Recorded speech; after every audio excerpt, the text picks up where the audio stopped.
bienvenue sur notre chaîne Ilahi Psula. Assalamu alaikum wa rahmatullahi wa barakatuh. Que la paix, la miséricorde et les bénédictions d'Allah Azza wa Jal soient avec vous. Avec la permission d'Allah, mashallah, une fois de plus, nous sommes présents ici pour la continuité de notre série de vidéos eschatologiques à travers le livre de Nu'aym bin Hammad, Kitab al-Fitan. Donc, dans la vidéo précédente, nous avions fait une petite entrée dans le chapitre numéro 14 que l'on a intitulé El-Harj. Et puis la raison, vous allez le voir au fur et à mesure que l'on va avancer sur les hadiths.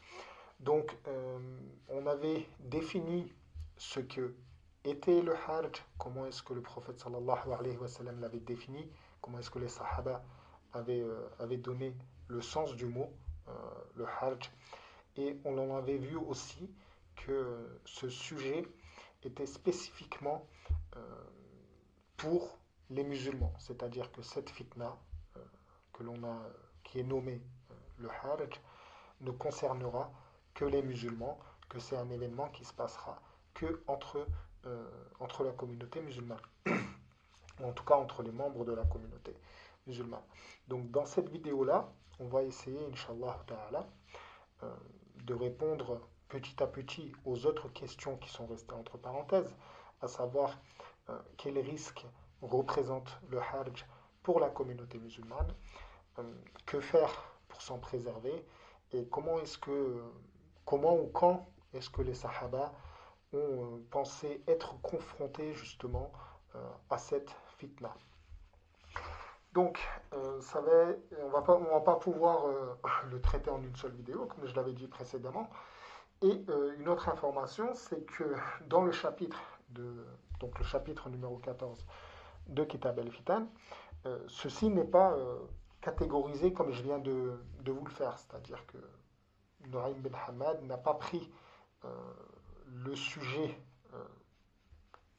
ne l'a pas classé comme je viens de le classer. Il a pris les fitnas dans sa globalité et les a tous mis plus ou moins dans ce chapitre-ci. Donc les hadiths sont un petit peu mélangés. Il va falloir au fur et à mesure, Allahu A'lam, ou choisir plutôt des sujets, enfin choisir une question spécifique pour chaque vidéo, vu que je pense que l'on en fera quelques-unes, et puis essayer d'y répondre. Ou essayer d'y répondre au fur et à mesure. Wallahu a'lam, on verra comment est-ce que l'on va avancer dessus. Avant de rentrer directement dans le chapitre de Kitab el-Fitan, je voudrais inviter tous mes frères qui ne se sont toujours pas abonnés à s'abonner, Inch'Allah Ta'ala, et à cliquer sur la cloche pour pouvoir être au courant de nos vidéos quand elles sont mises en ligne, et à travers ceci, de pouvoir soutenir aussi, Inch'Allah Ta'ala, notre travail. Donc, sans trop perdre de temps, A'udhu billahi minash shaitanir rajim. Bismillahir rahmanir rahim. Alhamdulillahi rabbil alamin. Wassalatu wassalamu ala sayyidina Muhammadin wa ala alihi wa sahbihi ajma'in. Rabbi shrah li sadri wa yassir li amri wahlul 'uqdatan min lisani yafqahu qawli. Rabbi zidni 'ilman wa fahman wa alhiqni bis salihin. Allahumma amin. Bismillahir rahmanir rahim. Donc le chapitre numéro 14, il débute avec le hadith numéro 341. Pardonnez-moi.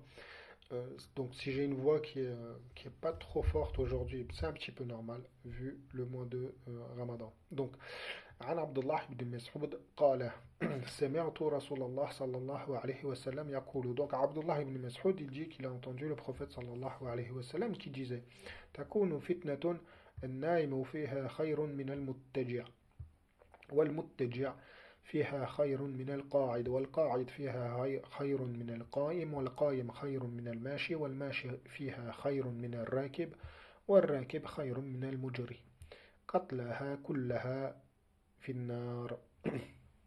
Donc Abdullah ibn Mas'ud dit qu'il a entendu le prophète sallallahu alayhi wa sallam qui disait qu'il y aurait une fitna. Donc le prophète sallallahu alayhi wa sallam, déjà il parle au mufrad, il parle d'une fitna bien précise.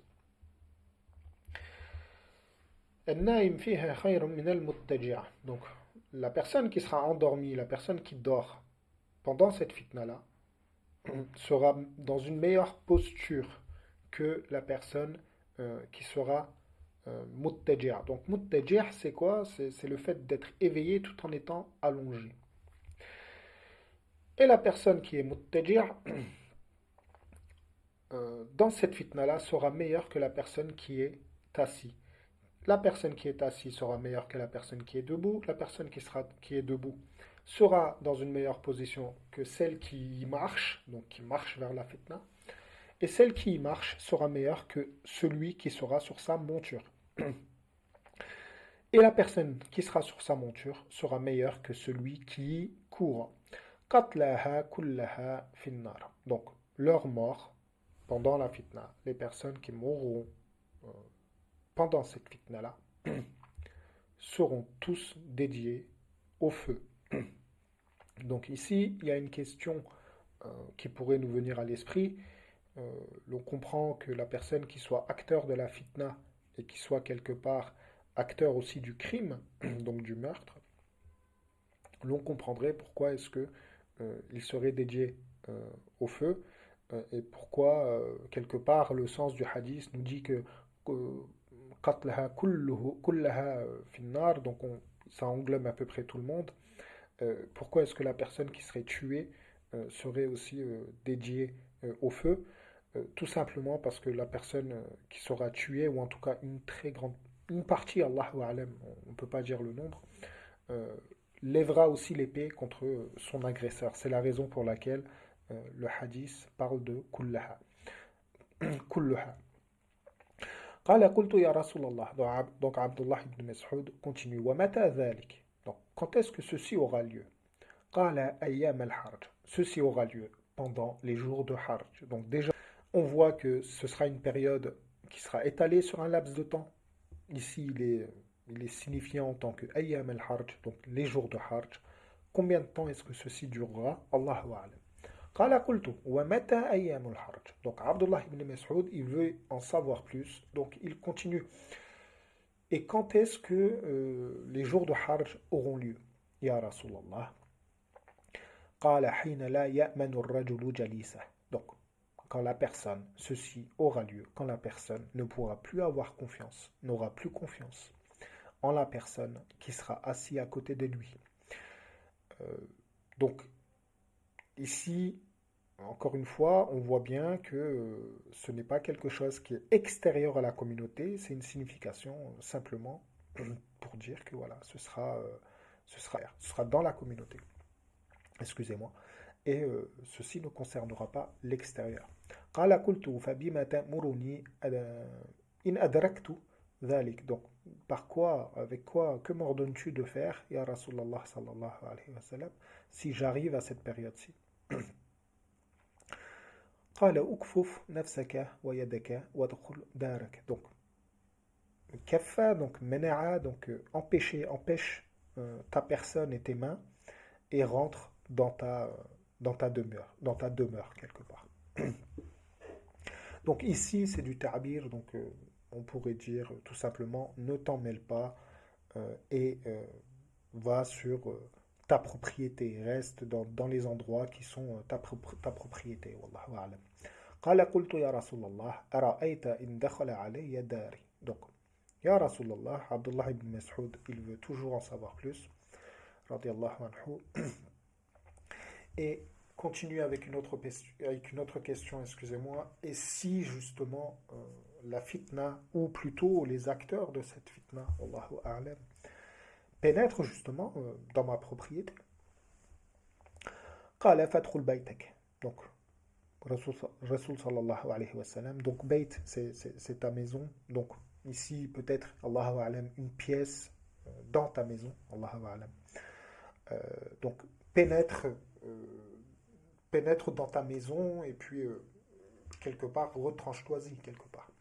قال قلت إن دخل علي بيتي. Et si ces personnes-là ou cette fitna-là rentre dans ma maison, قال فادخل مسجدك, va à l'endroit où tu fais ta prière. ثم اصنع هكذا, puis fais comme ceci. ثم قبض بيمينه على الكوع. Donc puis le prophète sallallahu alayhi wa sallam, en lui disant fais comme ceci, lui a montré tout en prenant son coude gauche avec sa main droite, ce qu'il devait faire. Donc il lui a montré la posture. وَقُلْ رَبِّيَ اللَّهِ حَتَّى تُقْتَلَ عَلَى ذَلِكَ. Donc, et dis que ton Seigneur, donc ton maître est Allah, حَتَّى تُقْتَلَ عَلَى ذَلِكَ, et meurt sur cette situation quelque part. Donc quelque part, résigne-toi, ne lève pas la main, ne combats pas ton agresseur, quelque part. Résigne-toi simplement à ton sort, accepte ton sort, et puis meurs dans cette position, dans cette posture. Donc c'est un hadith qui est marfou', c'est un hadith qui est sahih. La première partie du hadith, donc je vais essayer de vous le mettre ici. Donc la partie qui est jusqu'à là.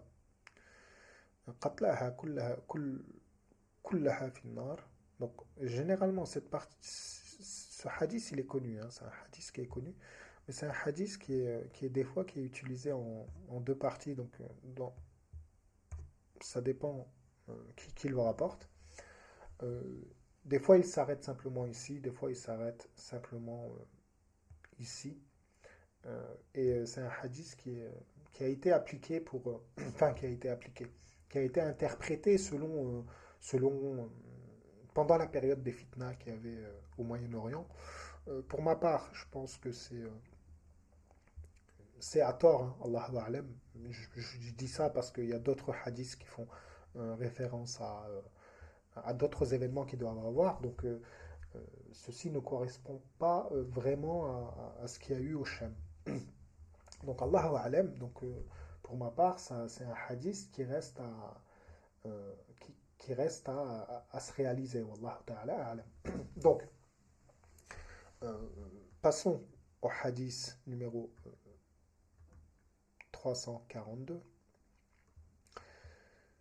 عن عمارة بن عبد سمع حذيفة بن اليمان رضي الله عنه يقول إياكم والفتن لا يشخص لها أحد فوالله ما شخص لها أحد إلا نسفته كما ينسف السيل إنها تشتبح مقبلة حتى يقول الجاحل هذا يشبه وتبين مدبرة فإذا رأيتموها فاجتمعوا في بيوتكم وكسروا سيوفكم وقطعوا أوتاركم. Hadith mawkouf, hadith sahih. Donc, ce n'est pas la parole du prophète sallallahu alayhi wa sallam, c'est la parole de Hudhayfa ibn al-Yaman qui nous dit que je vous mets en garde quelque part contre les fitnas qui aura lieu. La yushkhis laha ahadun. Donc, yushkhis provient lui du verbe ashkhasa, donc que personne ne s'approche de cette fitna, ou de ces fitnas plutôt, puisque ici c'est au pluriel. Fa wallahi, donc ici, par Allah, donc qasam, il jure par Allah. Ma shakhasa laha ahadun illa nasafathu kama yansifu as-sayl. Donc, il ne laissera, ces fitnas-là ne laisseront personne qui se... Donc, shakhasa ici, c'est se tourner le visage, donc se tourner vers elle. Ne laissera personne qui s'est tourné vers elle sans la détruire, sans l'anéantir, comme anéantit un torrent ou, dans d'autres définitions, une avalanche. Donc, innaha tashtabihu muqbilatan. Ces fitnas-là, la particularité qu'ils auront, c'est que quand elles viennent, quand elles s'approchent, elles sont troubles, elles sont suspectes. On n'arrive pas à les discerner. Hatta, à un tel point que l'ignorant dira hadha yushbihu, c'est-à-dire elle est vraiment trouble. Alors, Hudhayfa ibn al-Yaman ici, il utilise la particule jahil pour dire l'ignorant. Ici, il y a une raison bien particulière. Nous avions traité dans les vidéos précédentes de hadiths dans lequel Hudhayfa ibn al-Yaman se décrit en étant la personne qui est le plus instruit justement sur les fitnas de Akhir al-Zaman, et dans laquelle nous étions tombés sur un hadith dans lequel il disait euh, que s'en sauveraient quelque part, que seraient sauvés de ces fitnas-là, que les personnes qui sont instruites, qui sont au courant, donc quelque part, qui étudient justement ces hadiths, euh, pour, avec un regard extérieur de maintenant, on peut comprendre que ce seront vraiment les personnes qui étudient ces hadiths, qui sont au courant de ces hadiths, qui pourront quelque part savoir que faire pendant ces fitnas. C'est pour ça que ici, Hudhayfa ibn Yaman, il utilise le mot jahil, l'ignorant, parce que justement dans un autre hadith, il a bien précisé que les personnes qui seront sauvées de cette fitna-là, ou qui seront plus à même d'être sauvées de ces fitna-là, seront les personnes qui seront au courant de ces fitna-là. Donc c'est pour ça qu'ici il utilise le mot jahil. وَتَبِينُ مُدْبِرَةً. Et quand elles s'éloignent, quand elles s'éloignent, la particularité qu'elles ont, ces fitnas, c'est qu'elles deviennent discernables, elles deviennent plus claires. فَإِذَا رَأَيْتُمُوهَا, donc si vous les voyez, فَاجْتَمِعُوا فِي بُيُوتِكُمْ, rassemblez-vous dans vos maisons. Et ici, c'est la raison pour laquelle, dans la vidéo précédente, quand on était arrivé à la définition de furuj, en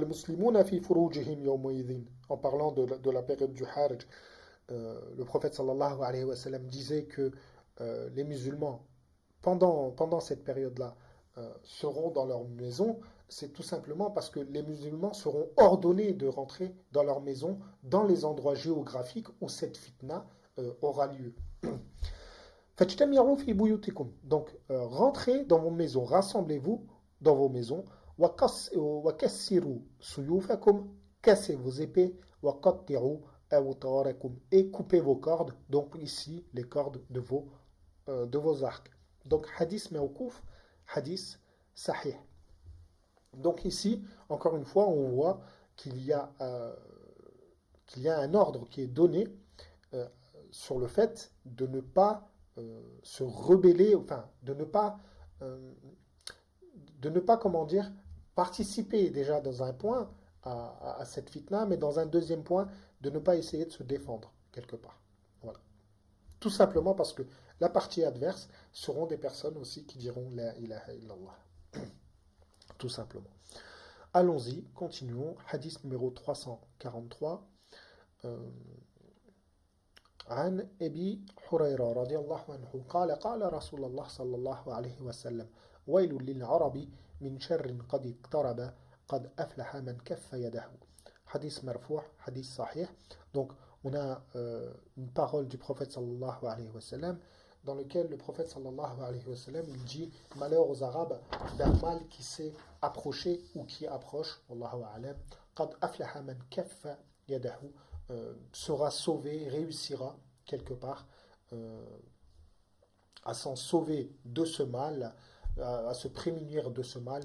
Man kaffa yadahu, celui qui aura empêché sa main.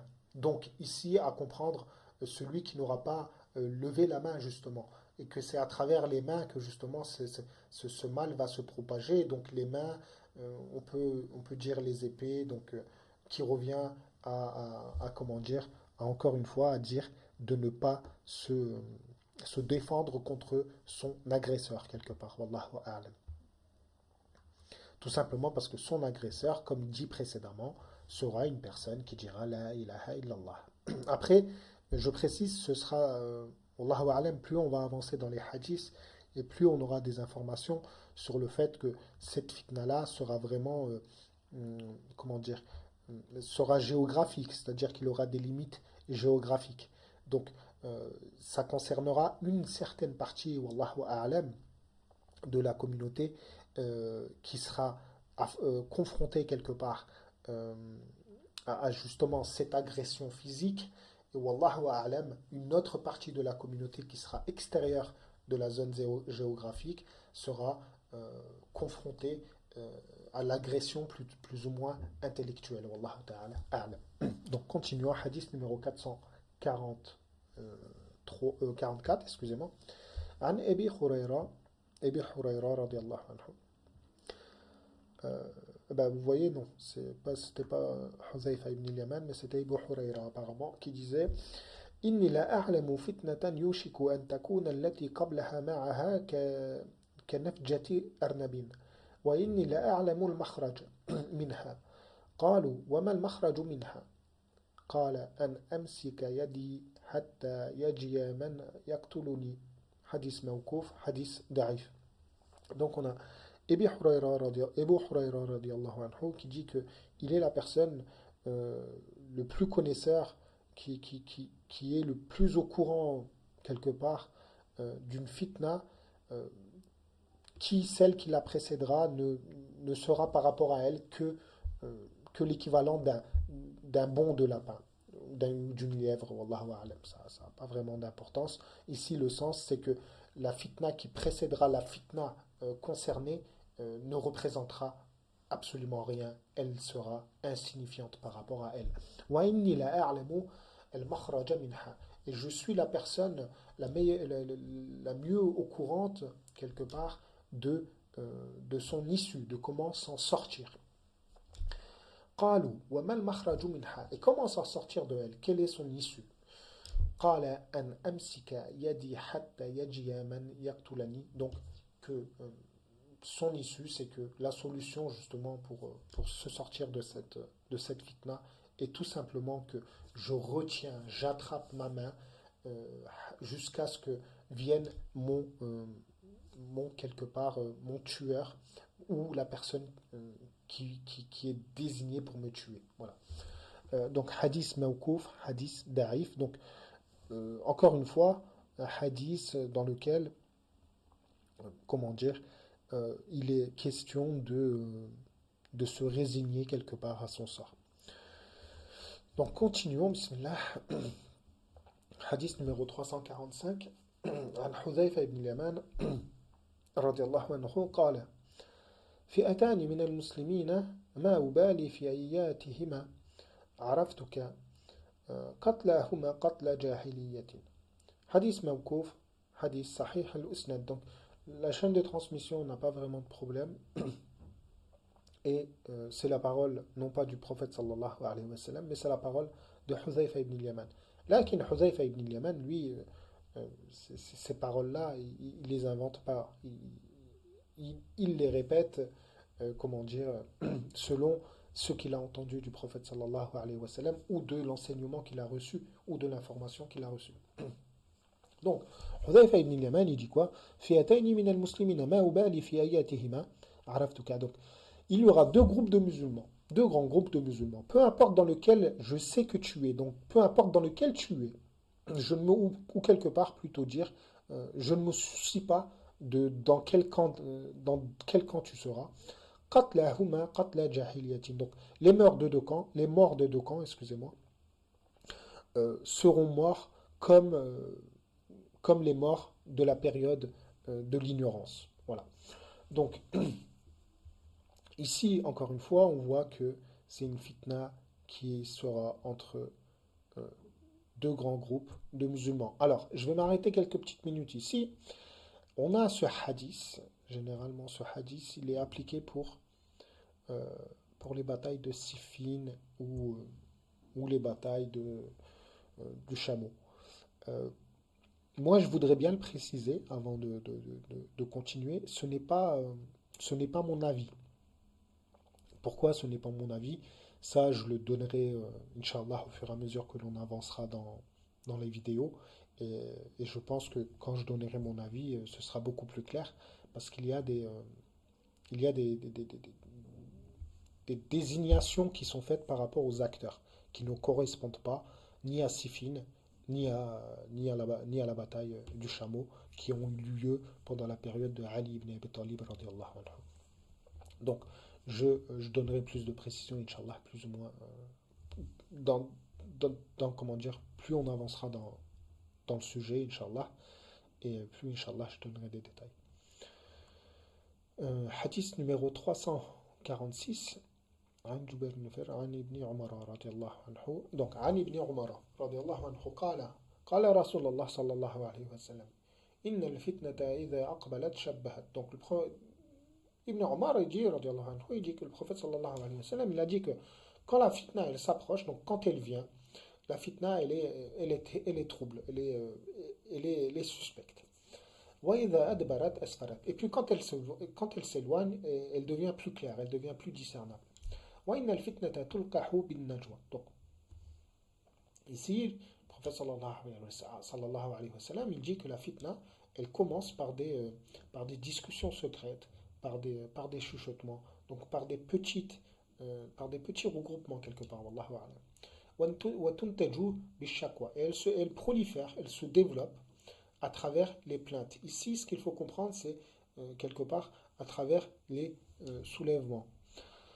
فَلَا تُثِيرُوا الْفِتْنَةَ إِذَا حَمِيَتْ. Donc, أثار, donc, excusez-moi, ne la stimulez pas, ne la provoquez pas quand elle est chaude, quand elle est bouillante. وَلَا تَعْرِضُوا لَهَا إِذَا عَرَضَتْ. Et ne vous approchez pas de elle, ne vous exposez pas à elle quelque part quand elle se présente. إِنَّ الْفِتْنَةَ رَاتِعَةٌ فِي بِلَادِ اللَّهِ تَتَاوُ في خِطَامِهَا ولا يحل لأحد من البرية أن يوقظها حتى يأذن الله تعالى لها. Donc, il dit que très certainement la fitna est un voyage sur les terres d'Allah Azza wa Jal, donc sur la terre. Tata'u fi khitamiha, donc il marche sur ses rênes. Ici le sens c'est il laisse traîner ses rênes par terre. لا يحل لأحد من البرية أن يوقظها حتى يأذن الله تعالى لها. Donc il n'est permis à aucune personne de la susciter, de l'éveiller jusqu'à ce qu'Allah Azza wa Jal en décide pour lui. الويل لمن أخذ بختامها, c'est-à-dire malheur à celui qui prend ses rênes. ثم ويل له, puis malheur à lui. Donc hadith mawdou', c'est un hadith que l'on avait, en tout cas c'est une partie, non pas du tout, c'est un hadith que l'on avait utilisé dans les vidéos, dans nos premières vidéos concernant Kitab al-Fitan. Pas trop lieu de s'attarder dessus. Hadith numéro 347. Donc, Innal fitnata idha aqbalat shabbahat wa idha adbarat asfarat. Donc, ici, on a Hudhayfa ibn Yaman qui va reprendre l'une des paroles de Abdullah ibn Mas'ud, dans lequel Abdullah ibn Mas'ud il commençait sa parole avec les mêmes débuts que justement Innal fitnata idha aqbalat.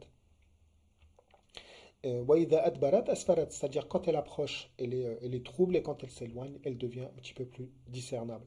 Donc Huzayfa ibn Yaman, il parlait quelque part du même sujet que Abdullah ibn Mas'ud et Ibn Omar, et مثل ذلك وزاد فيه, et il a ajouté, il a allongé sa discussion justement sur ce sujet.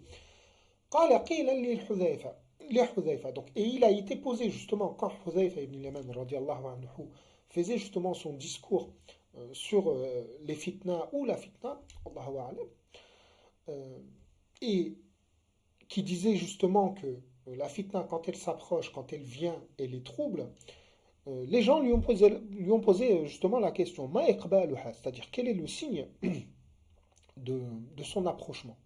Voilà. Qala sallu sayf, c'est le fait que les épées soient brandies quelque part, soient levées. Qila fama idbaruha, quel est le signe de son éloignement? Qala ghamdu sayf, le fait que les épées soient rengainées. Donc ici, tout simplement, Hudhayfa ibn Yaman, il dit que si vous voulez savoir quelque part si vous vivez une période de trouble, de fitna ou pas, regardez simplement si les épées sont levées entre musulmans. Si les musulmans se lèvent les épées entre eux-mêmes, c'est qu'ils sont dans une période, c'est qu'ils sont tombés tout simplement dans la fitna. Et si ils ont les épées qui sont rengainées, que c'est une période quelque part de tranquillité. Wallahu ta'ala a'lam. C'est plus ou moins le sens du hadith. Donc hadith numéro 349. عن حذيفة بن اليمان رضي الله عنه أن رجلا قال له كيف تأمرني إذا اقتتل المسلون. Donc, on a posé la question à Hudhayfa ibn al-Yaman, que nous ordonnes-tu de faire, ou que m'ordonnes-tu de faire si les prières sont amenées à s'entretuer. قال تدخل بيتك. Donc encore une fois, euh, Hudhayfa ibn Yaman n'ordonne pas de se défendre ou quoi que ce soit. تدخل بيتك, rentre chez toi, ثم تغلق عليك الباب عليك بابه, donc referme la porte derrière toi, à clé. فمن جاءك فقل هكذا. Et si une personne te vient, donc c'est-à-dire force la porte, rentre chez toi en portant, en cassant la porte, excusez-moi. فقال سفيان بيده فاكتفف وقل, donc croise tes bras, comme on a dit, comme le prophète sallallahu alayhi wa sallam avait montré pour Abdullah ibn Mas'ud. Bou ithmi wa ithmak. Donc bou ici, on a tendance à le dire sois possesseur de mon péché et de ton péché. Le vrai sens, c'est plus repart avec mon péché et ton péché, même si le sens, ça se rapproche. C'est un petit détail, mais bon. Mawkouf sahih al-isnad. Donc le hadith, le mawkouf, c'est pas la parole du prophète sallallahu alayhi wa sallam, mais on voit très très bien que il se réfère à la parole du prophète sallallahu alayhi wa sallam, vu qu'il donne à peu près le même commandement. Subhanallah. Et le hadith, il est sahih al-isnad, donc la chaîne de transmission n'a pas vraiment de problème.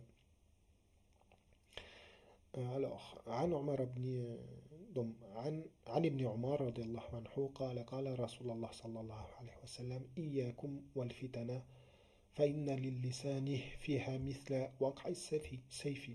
Donc مرفوع إسناده تاليف ومعناه صحيح. Donc dans la chaîne de transmission, nous avons du talif. Le talif, je n'ai pas envie trop de l'expliquer. Il y a des problèmes dans la chaîne de transmission. Là, le sens, il est sahih, c'est-à-dire que ce hadith-là, il est présent dans d'autres livres de muhaddis dans lesquels il a un sihat, donc il est un petit peu plus sain. Et il est marfour, donc il remonte au prophète sallallahu alayhi wa sallam, dans lequel Ibn Omar il dit qu'il a entendu le prophète sallallahu alayhi wa sallam dire qu'il nous mettait en garde contre des fitnas dans laquelle فَإِنَّ لِلِّسَانِ فِيهَا مِثْلَ وَقْعِ السَّيْفِ, la langue aura le même effet que les impacts de l'épée. Donc, que quelque part, attention à ce que vous dites pendant cette fitna ou ces fitnas-là, car ce seront des paroles qui auront les mêmes effets que les coups d'épée, que les coups portés avec l'épée. 352. Donc, عن حذيفة بن اليمان رضي الله عنه قال اتقوا فرقتين تقتتلان على الدنيا فإنهما تجران إلى النار جرا. Hadith mawkouf, hadith da'if.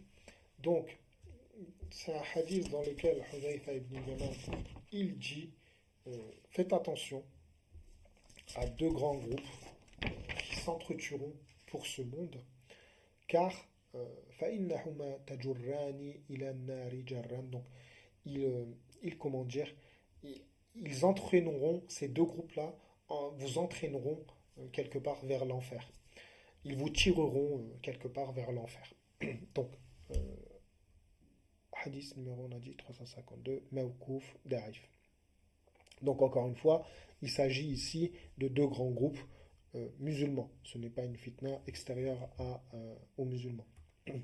Hadith numéro 353, عن أبي إدريس عن أبي إدريس الخولاني قال سمعت حذيفة بن اليمان رضي الله عنه يقول قلت يا رسول الله ما تأمرني إن أدركت ذلك. Donc, le hadith, il commence directement au milieu d'un sujet. Donc, ce que l'on peut supposer, c'est que Hudhayfa ibn Yaman, il entendait justement le discours du prophète sallallahu alayhi wa sallam qui parlait justement des fitnas ou d'une fitna, et dans lequel Hudhayfa ibn Yaman, il a directement posé la question au prophète sallallahu alayhi wa sallam, Ya Rasulallah, ma ta'muruni in adraktu dhalik. Donc, que m'ordonnes-tu si j'arrive justement, si m'attrape plus ou moins la période de ces fitnas? قال تلزم جماعة المسلمين وإمامهم. Reste avec la communauté musulmane, des musulmans, وإمامهم, et leur imam. قال قلت فإن لم يكن لهم إمام ولا جماعة. Et s'ils n'ont pas, ya Rasulallah, s'ils ne sont pas une communauté, s'ils n'ont pas d'imam et qu'ils n'ont pas de leader quelque part euh, pour la communauté, qu'ils ne sont pas une communauté, c'est-à-dire qu'ils ne sont pas unis. Ce qui est tout à fait le cas de nos jours. قال فاعتزل تلك الفرقة كلها ولو أن تعدى بأصل شجرة حتى يدركك الموت وأنت على ذلك. Donc, Rasoul sallallahu alayhi wa sallam, il lui dit, éloigne-toi de tous ces regroupements, de tous ces petits groupes. Éloigne-toi de tous ces groupes. ولو أن تعدى بأصل شجرة حتى يدركك الموت. C'est-à-dire, et reste, et même si, alors c'est du ta'abir, hein, même si pour ceci tu dois être amené à mordre dans les racines d'un arbre, et jusqu'à ce que la mort, jusqu'à ce que la mort te vienne et que toi tu es sur ceci. C'est-à-dire tu es sur le fait que tu as quitté tous ces regroupements qui ne sont pas une communauté et qui n'ont pas de imam à leur tête, même si c'est difficile, même si c'est très difficile pour toi, jusqu'à ce que la mort euh, vienne, vienne te prendre quelque part. Donc c'est tout à fait le cas de nos jours. On n'est pas une communauté unie au sens propre, on est divisé sur plein de sujets, sur énormément énormément de choses, et on n'a pas d'imam de la communauté à proprement parler. Donc on a des imams effectivement, mais encore une fois, c'est dans le sens imam. On a des imams qui dirigent nos prières euh, dans différents lieux, effectivement, mais ce n'est pas ici le sens du mot imam. Ici, c'est le sens de l'imam, le dirigeant. C'est ça le sens qui est mis en avant ici. C'est ça, c'est comme ça qu'il faut le comprendre. Donc c'est tout à fait la période, enfin c'est tout à fait les descriptifs de la période que l'on vit, wallahu a'lam. Hadith numéro 355 عن حذيفة بن اليمان رضي الله عنه قال ذكر رسول الله دعاة على أبواب جهنم. Donc Rasul sallallahu alayhi wa sallam parlait des prédicateurs, du'atan, des inviteurs, des prédicateurs. Il n'y a pas vraiment de mal à dire prédicateur, mais c'est les inviteurs. La vraie terminologie de du'atan, c'est le fait d'inviter. Da'a, d'accord? C'est le fait d'inviter. Donc c'est les inviteurs. C'est pas vraiment terre, c'est vraiment le sens propre, c'est les inviteurs devant les portes de l'enfer. Man ata'ahum kahamuhu fiha. Donc, man ata'ahum, donc la personne, donc ces gens-là, les personnes qui s'approcheront d'eux, qui leur obéiront, ou qui se soumettront justement à leur invitation, ils seront jetés par eux-mêmes euh, dans justement al-Jahannam, dans l'enfer.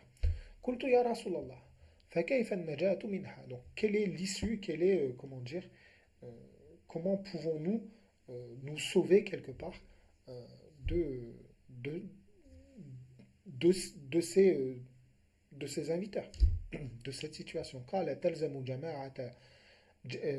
الجماعة وإمام الجماعة. Donc, reste avec la communauté et le dirigeant de la communauté, l'imam de la communauté. قال قلت فإن لم يكن جماعة ولا إمام جماعة. Et s'ils ne sont pas, s'il n'y a pas de communauté, donc ce qui est tout à fait le cas, comme on l'a dit précédemment, le cas d'aujourd'hui, donc s'il n'y a pas de communauté et que il n'y a pas d'imam, c'est-à-dire il n'y a pas de dirigeant pour la communauté non plus. قال فاهرب من تلك الفرق كلها. Éloigne-toi, enfuis-toi de tous ces petits groupes. ولو يدركك الموت وأنت عاد بساك شجرة. Même si la mort doit te venir alors que toi, tu es comment dire, en train de mordre les racines d'un arbre. Donc même si pour toi c'est difficile. Donc éloigne-toi de tous les petits regroupements. Donc hadith numéro 356 عن حذيفة بن اليمان قال قلت يا رسول الله فما العصمة من ذلك. Donc encore une fois Hudhayfa ibn Yaman il pose la question à Rasul sallallahu alayhi wa sallam. On n'a pas le début du hadith, donc on comprend que le prophète sallallahu alayhi wa sallam, il parlait justement de fitna. Donc, qu'est-ce qu'il dit? Hudhayfa ibn Yaman, il dit, Ya Rasulallah, quelle est la protection de ceci? Donc, comment se protéger de ceci? Wa dhakara du'at ad-dalala. Et lui, il était en train de citer, donc Rasul sallallahu alayhi wa sallam, il était en train de citer les inviteurs à l'égarement. فقال إن لقيت لله يومئذ خليفة في الأرض فالزمه. Si tu trouves un calife, donc un imam, en ce jour-ci, sur terre, alors reste avec lui. وَإِنْ ضَرَبَ زَحْرَكَ وَأَخَذَ مَالَكَ. Même si ce calife, même si ce dirigeant est amené à te frapper et à prendre tes biens. وَإِلَّا فَاحْرُبْ في الأرض حتى يأتيك الموت وأنت عاد على أصل شجرة. Et si ce n'est pas le cas, c'est-à-dire qu'il n'y a pas de calife, qu'il n'y a pas d'imam dans cette communauté justement, alors dans ces cas-là, enfuis-toi sur terre, donc fuis sur terre, jusqu'à ce que la mort te vienne et que toi, même si toi, enfin, et que toi, t'es en train de mordre les racines d'un arbre. Donc même si pour toi c'est difficile. Continuons. Hadith numéro Anna Aliyan. Donc, non, on va s'arrêter ici. On a fait un petit nombre de hadiths. Je ne vais pas en faire plus parce que, bon, avec le ramadan, c'est un petit peu difficile. C'est un petit peu difficile d'avoir des longs discours, donc je ferai, Inch'Allah, des petites vidéos. Alors, on a pu voir plusieurs choses. On a pu voir que le prophète sallallahu alayhi wa sallam, à travers soit sa propre parole, soit ses paroles qui sont, enfin, les paroles de ses compagnons, nous ordonne pendant la fitna du Hajj, ou en tout cas géographiquement, les musulmans qui seront concernés par cette fitna, ont l'ordonnance de rentrer déjà chez eux, de se réfugier chez eux, et absolument pas de ne participer, et surtout pas de vouloir se défendre quelque part. Car la personne qui lèvera l'épée, ne serait-ce que pour se défendre, aura les mêmes intentions que l'auteur du crime en question. Donc il sera traité de la même manière, c'est-à-dire qu'il sera destiné au feu. Donc, première des ordonnances, se réfugier chez soi. Deuxième des ordonnances, absolument pas lever l'épée contre son agresseur. Simplement dire Rabbi Allah, c'est-à-dire mon Seigneur est Allah, mon Maître est Allah. Ça, c'est l'une des choses frappantes enfin, l'une des particularités frappantes de cette fitna-là. Ce n'est pas quelque chose d'aisé d'accepter et de se résigner à son sort, ce n'est pas quelque chose d'aisé. Donc on a déjà cette particularité-là. Deuxièmement, ceci, comme dit précédemment, ce sera limité à la communauté musulmane. Donc c'est vraiment l'information principale qui en ressort, c'est-à-dire de se réfugier déjà chez soi et de ne pas se défendre quelque part, de ne pas devenir comme son agresseur. Donc ce sera tout pour cette vidéo, Inch'Allah. Dans la vidéo prochaine, bon, on avancera petit à petit. Ça va être une longue série, je pense. Wallahu a'lam. Donc j'espère que vous aurez assez de patience, Inch'Allah ta'ala. Avant de clôturer la vidéo, je vous réinvite encore une fois à vous abonner à la chaîne et à cocher sur la cloche. Inch'Allah ta'ala. Par ce biais, vous aurez, Inch'Allah, soutenu notre travail. Assalamu alaikum wa rahmatullahi wa barakatuh.